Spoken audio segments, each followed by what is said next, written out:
Hey Bob Jones, I'm Rena. And I'm Abbie. And today we're going to talk about the newly released movie Sonic the Hedgehog 3, which, if you don't know, came out December 20th of last year. And I have watched the movie. And I've not. I have a basic understanding of Sonic stuff, but I haven't really delved into it, so I'll be learning along the way too. And for those who don't know the Sonicverse very well, we're going to do a brief overview of some of the characters. I'd also like to preface that I only know so much about it all, and I haven't played any of the games myself. But I have seen Sonic Adventure 2 and a few of the other games. So don't come for us on the Sonic lore. Don't come for us. We're not experts or anything. Okay, so for a couple of the characters, if you've seen at least the first and the second movie, which if you haven't already, you definitely should, we have some basic main characters, which of course is Sonic himself, the blue little hedgehog. Then we have Tails, who is the fox, and Knuckles the echidna. Then Tom and Maddie, who are their sort of pseudo-parents. Then Eggman, or Ivo Robotnik, who's the main villain in most of them, and his little minion, Agent Stone.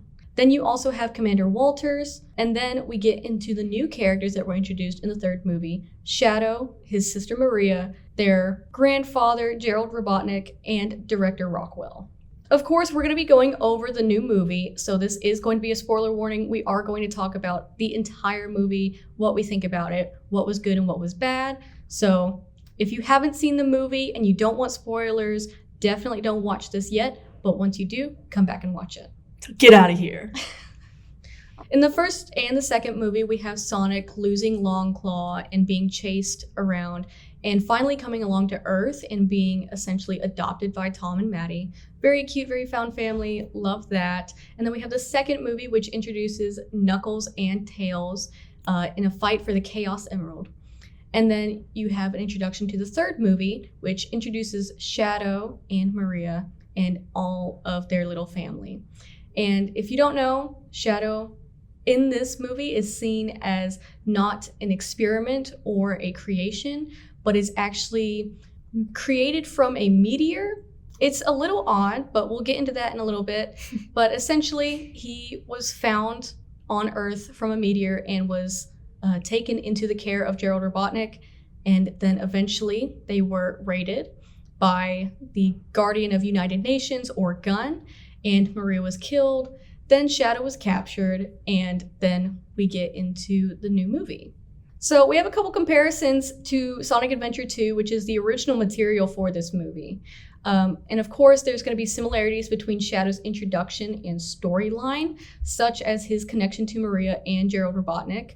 But then there's also a lot of differences. As I mentioned before, he's not seen as an experiment or creation to Gerald Robotnik. He is just seen as another alien that was crash landed onto Earth. He's just a creature. He's just a creature. He's not created. He's not artificial or anything. That's definitely different than anything else that's been introduced in the Sonic games. I'm not exactly sure why Sega went that route, but it's definitely an interesting take on it.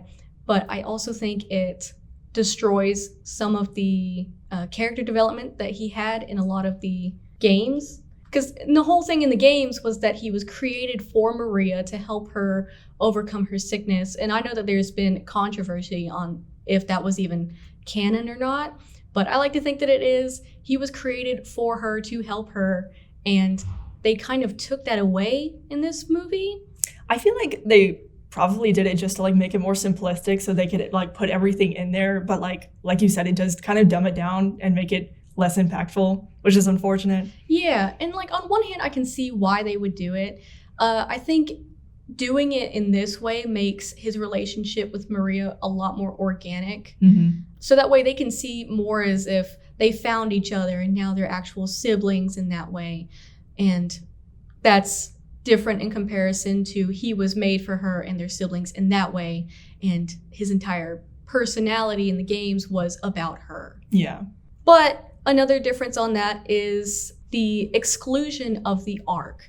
And if you don't know what the Ark is, the Ark was the space colony in Sonic Adventure 2 where Shadow and Maria came from. The whole thing in the game is that they want to come to Earth and visit it and explore its beauty together. They're meant to be together in all of this. And then in the movie, they are actually already situated on Earth and they're looking towards the stars instead. And it creates for some really nice visuals and some really nice metaphors. But I think it kind of takes away the whole idea of Shadow didn't understand the Earth and therefore didn't care to protect it. But he knew that he wanted to protect it because Maria really wanted it. And she really loved the Earth despite not knowing it very well. And I think it's really sad that they took that away, but I think one of the reasons that they might have done that was simply CGI and budget restrictions. They're already doing so much CGI by having so many characters that are just completely animated. I mean, you have Sonic, you have Shadow, Knuckles, and Tails, and those are all completely animated. And obviously the budget gets really high for that, so it's very difficult to do all the computer-generated effects and the entire arc, like an entire setting just out of that. Well, I think you also get to like, it's the third movie too, and you're not wanting to do as much exposition. It's just like, okay, here's a continuation of where we've already been. We're just gonna put these characters in here and dub it down like a decent amount just so we can get them in. It's definitely a little dumbed down, and I feel a little sad about that. One of the things that I've always thought is like, even if the Sonic games were never super well made with mechanics and everything, I always really liked their storylines and everything. But they've kind of taken that away with the movies, but I think they're trying to build it back a little bit. And when I first saw the movie, obviously I was very disappointed in the fact that the plot line was contrastingly different from the actual games, but I think I'm starting to warm up to a little bit, and I know that a lot of other people definitely have.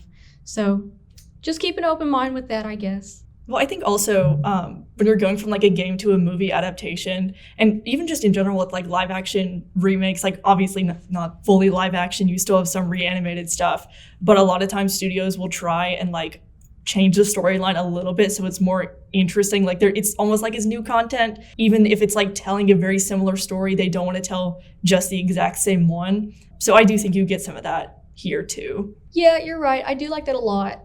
I do like that it's definitely different. You don't want to have something that's completely the same story, because then it's like, why would you want to watch that? Mm-hmm. And I think that's where a lot of current movies fail today, where they make it the exact same story. But I feel like that's one of the things that I feel about the new upcoming How to Train Your Dragon movie. Yeah, that's going to be the exact same story.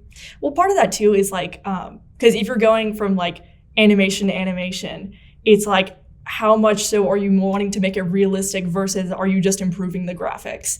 And even when you have like game to movie, it's like, at one point, is it like, is this movie worth what we're putting into it? Or should we just like do a version of the game that's like up to graphics because we want to tell the same story? And I think you see that just in general in the film industry, and it can suffer either way. Yeah, it'll definitely downgrade a series exponentially. But I think looking back on it now, even if I was disappointed at the time, I think the way that they handled it was really good. So I'm trying to keep an open mind about that. I think the storyline was still really good. And obviously the first and the second movie didn't follow the original storyline at all, because Longclaw never existed before the first Sonic the Hedgehog movie. But I think they handled that really well also, and I really enjoyed those movies. So I think if I hadn't tried to read up on the lore beforehand, I think I would have enjoyed it a lot more, but I still think it's quite a decent movie. But speaking of differences in storyline, in the original storyline with Shadow the Hedgehog and everything like that, Amy was included, and she was actually the one to talk Shadow down from destroying the Earth. And that's one of the reasons that I was a little upset as well, is that she technically should have been in the movie. And again, spoiler alert, if you haven't watched the movie, go watch it now. But she was in the end credits scene, and I do enjoy that. I think she looked amazing, but I really would have liked her inclusion in the actual storyline of the movie. And I think her interaction with Shadow would have been really great, but I also see why they didn't. Again, it was to simplify the story and also to cut down on CGI budget and everything like that. Mm-hmm. And I still think that they handled that well. One of the things with that is that on the original storyline, Maria had her last wish of Shadow to protect the Earth, and then he had forgotten that, and Amy was the one to remind him that that's what Maria actually wanted. And in the movie storyline, he just simply came to that conclusion by himself, and was also slightly persuaded by it with Sonic helping him and everything. But you kind of lose that beautiful, beautiful arc of him remembering what Maria told him as her dying wish. And she never got that in this movie. She just simply died, and I felt like that was a little cheap. On the other side of it, there was a lot of fun references that a lot of fans recognized from the Sonic Adventure 2 game. There was the whole freeze frame in front of the moon with Sonic on the left side and Shadow on the right. It might have been swapped for the movie, I can't recall. Very cool reference to that. There was also the inclusion of Live and Learn, which is a wonderful song. There was also Shadow absolutely just destroying the Sonic team, and a couple of frame references to the actual games, and also a couple little poses that just were neat little references. And one of the things that I didn't like that they excluded was just Sonic and Shadow calling each other Faker. It wasn't important to anything at all, but I just thought it would have been cool to do it. I've seen some clips of just like them like yelling Faker at each other from the games though, and it's so funny, and I feel like it definitely could have been played upon in the movie, and it would have just been like a fun little bit. And I'm always just such a sucker for references from old things. Like obviously there's a line you can cross where it's like, okay, this is just fan service, but like having little things in there like that is so fun to me. Oh yes, it's amazing. And that's one of their big things that a lot of fans will take upon, is that they call each other Faker, and like that's the name that they have for each other because they're meant to be rivals or whatever. Mm-hmm. And you kind of take that away in the movie, and again, it doesn't mean anything to the storyline, but it's just one of those neat little details. And with as many details as they did add, which I'll get into that a little more, it's sad that they excluded using Faker. Mm-hmm. Along that, there was also a lot of references to what people consider Snapcube or Lythero fandubs, anything like that. Those are always really neat to watch. So Sonic did call Shadow Hot Topic, which was definitely true. He is definitely Hot Topic. And also asking where he gets his highlights done, which not everyone is entirely sure if that's a reference to Snapcube, but everyone likes to think it is, and I also like to think it is. It's still funny either way. Oh yes, it's definitely funny either way. People are definitely aware of those fandubs, especially the Sega team and also voice actors. Mm-hmm. So that's a really neat cameo of those fandubs that are very, very popular. Now, into the a little bit upsetting stuff. Not necessarily upsetting, but this movie was very, very geared towards millennials. Mm-hmm. And there is nothing wrong with that, because millennials are the ones who grew up with Sonic the Hedgehog. They are the ones that were technically children when Sonic the Hedgehog came out. But also, Gen Z was it well, at least older Gen Z. And younger Gen Z, like our generation right now, mm-hmm. is not exactly in the same humor bubble as the rest of them. Ben Schwartz, all that, Keanu Reeves, the director of Sonic the Hedgehog, I can't remember his name. They definitely played into the jokes that were very millennial coded. One of the ones that really hurt me was when Ozzy, which is Tom and Maddie's dog, had a little joke. Yes, the dog had a joke, I know. Where they tried to make a joke about the dog calling them humans. And it was, wow. I don't know if any of you have seen that movie, but when I was in the theater, the entire audience groaned. It was terrible. And I'm sorry if you're a millennial, like, listening to this, but, like, I'm not sure why you would be, but if you are. But if you are, like, just, like, the baby humor, like baby speaking millennial humor, like, mispronouncing things on purpose, like, in that sort of voice, is just, like, not it to me. I don't know. It comes off as weird. It's not it to anyone. But then there was, of course, the climax of the main action and Sonic going, "Konichi, what?" And that is the one that truly, it doesn't take the cake, but it certainly is the icing on top. It is the little cherries, all of that, what have you, that really just makes you put your head in your hands and you're like, wow, what am I watching? You just die inside a little bit. Yes, it's definitely geared towards millennials with that. And if you watch it back and you recognize that that's what it is, it can be funny in a cringe sort of way. But when you're trying to watch the movie because you actually want to know the storyline and you want to laugh at the jokes because they're actually funny, you're not going to get that. It's not one of those. It's not one of those. And not even like 5 minutes after he said that, one of the characters died. Oh my god. So, pretty great. I think that's such a thing for me though. Like when they'll have like some, it more hurts me when it's like really stupid jokes right after a death scene or something. But like even flipped around, it's just crazy to me. Like in the Final Fantasy VII remake, there's this part where this one character dies, and then like the most stupid battle sequences right after, and I'm just like, what is this? Like, why? What is this tension break? I mean, the movie definitely portrays itself as an action comedy, but that was just painful. Then we, of course, have Jim Carrey, the icon, the legend, who said that he would not come back to acting unless someone had presented him the perfect script written in golden ink. And there are rumors that Sega came to him with the perfect script written in golden ink. I'm not sure if I would call it the perfect script.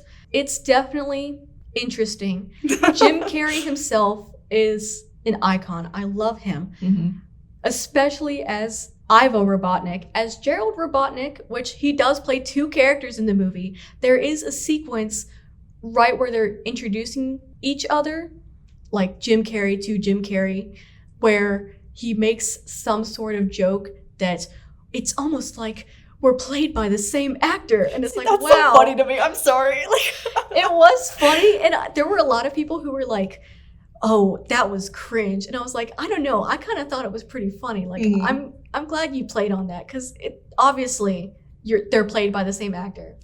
But I love a good little fourth wall break. I think movies need to, like action comedy movies, especially when it's a video game movie, they need to implement fourth wall breaks a lot more. Like as long as it's not like blatantly making fun of something that's like actually bad about it, then I feel like little fun little pokes at things like that are just so fun. Oh yes, obviously. But the relationship between Jim Carrey and himself is odd. I want to say that Gerald Robotnik and Ivo Robotnik are supposed to represent a grandfather and son relationship. And you can get that if you squint a little and tilt your head to the side. You're like, oh yes, this is what their relationship is supposed to be. But then they'll do odd things that it's like, what is happening?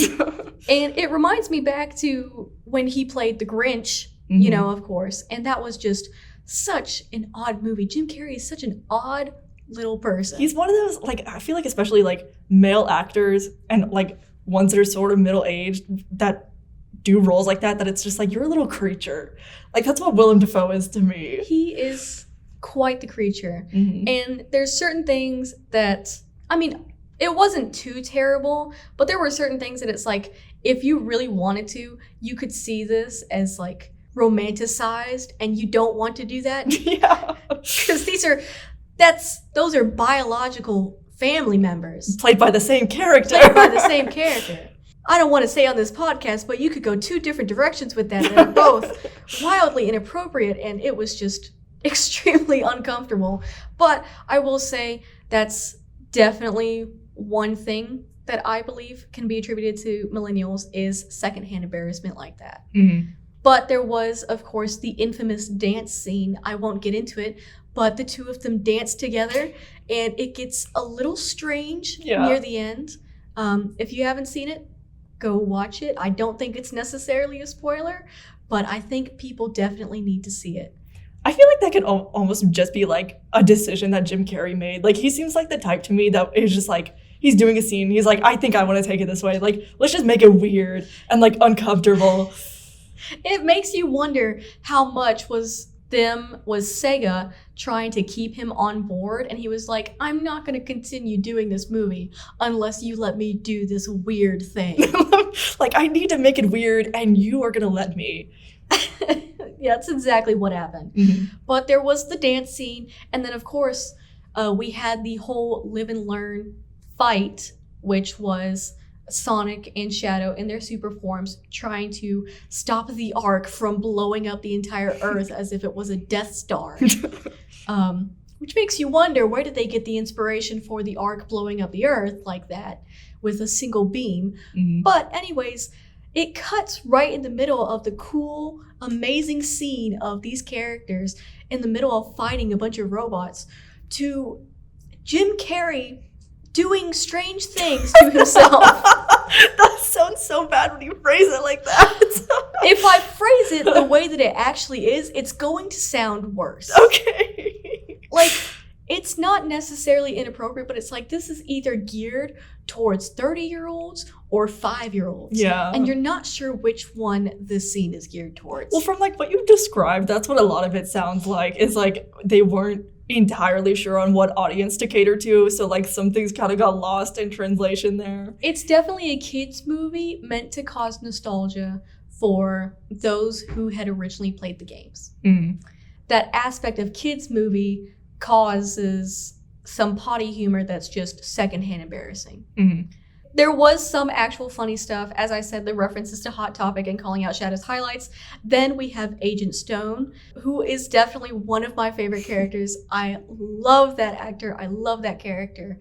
And if you've ever seen anything that he says in interviews about the Sonic movie, he is absolutely hilarious. There was a whole scene where the Sonic team, if you don't want me to call them that, that's too bad.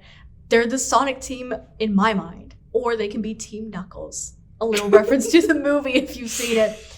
But Team Sonic, and they find Agent Stone after following him on his little motorcycle, whatever. And Knuckles goes, "It's the goat milker."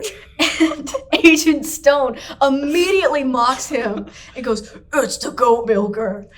I don't know if you've seen the Teenage Mutant Ninja Turtles like new movie that's like animated, but they have this whole bit about like the turtles like being fearful of humans because they don't want to get milked, and like that's just what that reminds me of. Oh my goodness, Yeah. I've not heard that, no. The entire relationship between Stone and just all the other characters is phenomenal. Like his relationship with Shadow, his relationship with Ivo Robotnik, anything like that is just amazingly portrayed, and he is truly one of my favorite actors to date. So, some other good stuff. The visuals in this movie were amazing. Mm-hmm. Like, the animation on it was phenomenal. I loved it. I especially loved the live and learn scene. The fight scene between Sonic and Shadow is amazingly done. It looks beautiful. And I think that's pretty much where all of their budget went, was that 20 to 30 minutes of when they had the fight scene between Sonic and Shadow, when they went on the moon, and when they were fighting against the Ark. So that's definitely where all the budget went, and I think it was very well placed. It looks amazing. Even just like from the clips that I've seen, like it looks really, really good. And as someone who's like going into animation and has obviously seen like a lot of animation because of that, like 3D CGI stuff either looks terrible because they didn't put the time and effort into it, or they spent the time and effort on it and it looks amazing. And it really does look really nice. Yeah, and I think it's definitely a breath of fresh air compared to, now I don't want to diss anything, But we're dissing Disney. but we're dissing Disney, okay? All I'm saying is that there's a reason Sonic the Hedgehog 3 got a lot higher in the box office than Mufasa, okay? I've heard things about that movie. I haven't seen it myself, but I've heard things, and it doesn't sound great. Yeah. I will say, though, the voice acting in this movie was hit or miss. Ben Schwartz is an amazing voice actor. Even if he doesn't have as much experience as others, he plays Sonic exceptionally well. And I think Tails, I don't remember his voice actor, but that voice actor does wonderful as well. And the voice actor for Knuckles is also phenomenal. He does amazing. And a little note, if you have not seen clips, he actually wears Knuckles gloves in the voice acting clips. As he's voice acting, he will wear Knuckles gloves. I love that for him. I love when voice actors will get so into roles. Like, it is so fun to me. And I love seeing people in creative careers just like having the time of their lives and enjoying the roles that they're playing. Oh, yes. All the voice actors, all the actors in general, definitely really enjoyed this movie. If you see any of the interviews, they are just so jovial in them. Especially Keanu Reeves, which I've never seen anything of him like being happy, but he is just in a fantastic mood in any of these movies. Yeah. Or like the interviews about these movies. I will say though, as much as I love Keanu Reeves and I agree with Sonic from the first movie, he is a national treasure and an icon. His voice acting is a little clipped. There were a lot of times when I was watching the movie where it felt like the characters weren't talking to each other, but they were just talking in the same room. And it felt very stunted and unnatural. But I don't think that was necessarily all of their faults. But Keanu Reeves definitely needs to work on his voice acting a little bit, as much as I love him. And at least in the fight scene, he did really great. He's really good at being dramatic. But when he's just being normal, like in his introduction scene to Team Sonic, it feels very unnatural. Maybe Shadow is just a socially awkward king, okay? He definitely is socially awkward, but especially the whole, I don't look like you look like me. It's like, that's really what you went with? There's one scene in Kingdom Hearts where, like, Riku is talking to, like, a replica of himself, or, like, replica Riku is like, I'm me, he says. And that's just what that reminds me of. The only line that I like from that entire introduction scene is him calling them, you're a colorful bunch. Ooh. Which is just fantastic. Yeah. But other than that, his lines just feel very clipped. Yeah. Very clipped, and I don't like it very much. Besides that, there is a lot of different tropes that they touched on in this movie that I really liked. Of course, they touched on found family. We both love that. Love that. I love people finding their family. It's so great. Even if it's not their original family, they find love and family through the movie, and it's so beautiful to see. There was also, I don't care what anybody says, there was also a little bit of romance, I would like to say, between Stone and Ivo Robotnik, because you can't tell me that there's nothing going on. They are doomed lovers, and I think that is hilarious. That is peak comedy to me. Ivo Robotnik dies. He's literally professing his appreciation for Stone as the, quotes, by the way, the only person who ever loved him. Oh my gosh. And it's like, you hear that, and you can't tell me that there isn't something going on as Stone looks up at this screen showing Robotnik and is crying. Yeah. And he's standing in front of the statue of Cupid. You can't tell me that that's not slightly romantic and that they're not doomed lovers. It's hilarious. We love doomed yaoi on this podcast. Don't say that. Don't say that. Anyways, ratings. Okay. My personal rating for this movie is going to be an 8 out of 10. The only reason I take points off is because of the terrible millennial humor. Like, that's 1.5 of the points. And then the other 0.5 is going to be the ways that they tweaked the storyline that I didn't like. Yeah. And also, 0.1 of that is Keanu Reeves' voice acting. Yeah. But still a good movie. Yes. Yeah. We can't all be perfect. It can't be a perfect movie. Don't come at me for that, okay? It's a great movie. It's not perfect. The end credits scene, there was 2 end credits scene. One, of course, shows that Shadow is alive, which isn't anything new, but they wanted to show it anyway. Of course he's alive. He's the ultimate life form. He can't die. He's too cool for that. He's a xenomorph. Of course. I don't know what that means. Oh my gosh. Anyways. Uncultured. And then we have the first end credit scene, which is with Amy and Metal Sonic. Very cool. I'm very excited about that. Their character designs in this movie, which they might change it for the 4th movie, who knows, look amazing. And Amy is a girl boss. We love Amy. She looks amazing. Now, I wonder if they're going to do Silver, because one of my favorite characters is definitely Silver, despite the fact that he comes from Sonic 06, which is definitely the outcast of Sonic games, to say the least.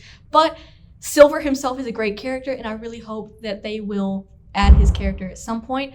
At the very least, I really hope they add Rouge in the next movie. I love Rouge. She's also one of my favorite characters. If they do end up doing Silver's storyline, I also wonder if they will input Elise, which I really hope not. I think the entire fandom and Sega itself has sort of just tried to forget that she exists. So hopefully they do that. I really don't want to think about her, especially since she was seen as a potential love interest for Sonic, a human potential love interest in Sonic 06. So, I don't know. Sonic, tell the Latinas I love them. Okay. you should keep that in. So, yeah, that'll be great. I don't think Shadow will say that. I think he should. Just go back to the dubs. You should put it in. You should put it in. Yeah. Okay, I think that's about going to wrap it up for what we have on Sonic the Hedgehog 3. Go see it in theaters. It should still be in theaters, I do believe. Go watch it. I'm going to watch it, I promise. Yes, I'm going to make this guy right here watch it. We're going to watch it. We're going to watch it together, and they're going to like it. Yeah. I'm going to like it too. So go watch it. It's a great movie, fantastic movie, 8 to 9 out of 10. You'll probably think it's a 10 out of 10. If you don't, well... You're a loser. You're a loser and you're wrong. But as someone who's read up on the lore, I can only give it like an 8 to 9 out of 10. I'll give it an 8.5. I'll raise it a little bit. But so what should they do if they want more Sonic? What should they do if they want more Sonic? Well, if you are craving more Sonic, go play the games. Sonic X Shadow Generations just came out recently. Go play that game. It is fantastic, especially Shadow Generations. If you don't want to play that, go play any of the other games. The only one that I will say to not play is probably Sonic 06. But if you do want to see Sonic 06, there are playthroughs online. There are the fan dubs. You can go watch either Snapcube or Light Arrow. The fan dubs are so good. Like, promise me, just go watch them. They're amazing. It's fantastic. They're hilarious. But you can go watch those, or you can also watch the Sonic shows, which include Sonic Boom, Sonic X, Sonic Prime, and the other movies. Hopefully you will go see those. Hopefully you'll go see this movie, and hopefully you enjoyed this podcast. Thank you for listening. Thank you for listening, and game on, Bob Jones.